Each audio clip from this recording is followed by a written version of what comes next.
ఇక BRS working president KTR వ్యాఖ్యలకు counter ఇచ్చారు ఎమ్మెల్సీ అద్దంకి దయాకర్. దళితుల గురించి బీఆర్ఎస్ మాట్లాడడం విడ్డూరంగా ఉందని అన్నారు ఆయన. రాష్ట్రంలో దళితులకు ద్రోహం చేసిన పార్టీ ఏదైనా ఉందంటే అది బీఆర్ఎస్ పార్టీనేనని ఫైర్ అయ్యారు. దళితులపై మీరు చేసిన విధ్వంసాలు ఇంకా ఎవరూ మర్చిపోలేదని గుర్తు చేశారు. దళితులను ఏ విధంగా మోసం చేశారో, దళితులు నిధులు ఏ విధంగా కొల్లగొట్టారో ఇవన్నీ చూసుకొని మాట్లాడాలని కేటీఆర్ కు సూచించారు. ప్రజల మధ్య చిచ్చు పెట్టడానికి పనికిరాని మాటలు మాట్లాడుతున్నారని, ఈ మాటలు వల్ల రాష్ట్రానికి ఒరిగిందేమీ లేదన్నారు అద్దంకి. ఇక దళితుల గురించి బీఆర్ఎస్ఏ మాట్లాడాలి.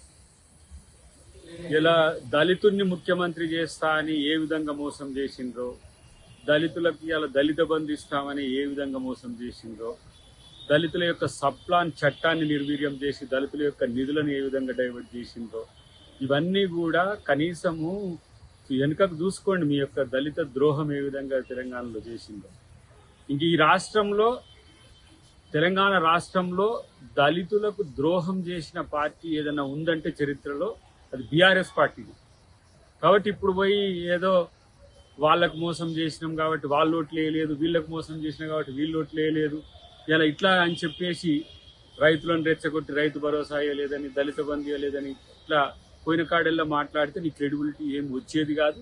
దాంట్లో కొత్తగా మీరు చేసిన విధ్వంసం తాలూకు దళితుల పట్ల మీరు అనుసరించే విధానం, అదే నేరలలో కావచ్చు, రాష్ట్రంలో జరిగిన దళితుల మీద జరిగిన దాడులన్నీ కూడా ఎవరు ఇంకా మర్చిపోలే.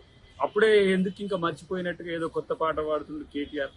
కాబట్టి ఒక దళిత ద్రోహ పార్టీగా బీఆర్ఎస్ను దళితులందరూ కూడా చూస్తారు. కాబట్టి మీ మాటలకు విలువ లేదు. మీరు చెప్పే మాటలంతా కూడా పంచాయతీలు పెట్టడానికి, వర్గాల మధ్యన వైరుధ్యాలు సృష్టించడానికి ఉపయోగపడుతుంది తప్పితే రాష్ట్రానికి కానీ ప్రజలకు కానీ మీ వల్ల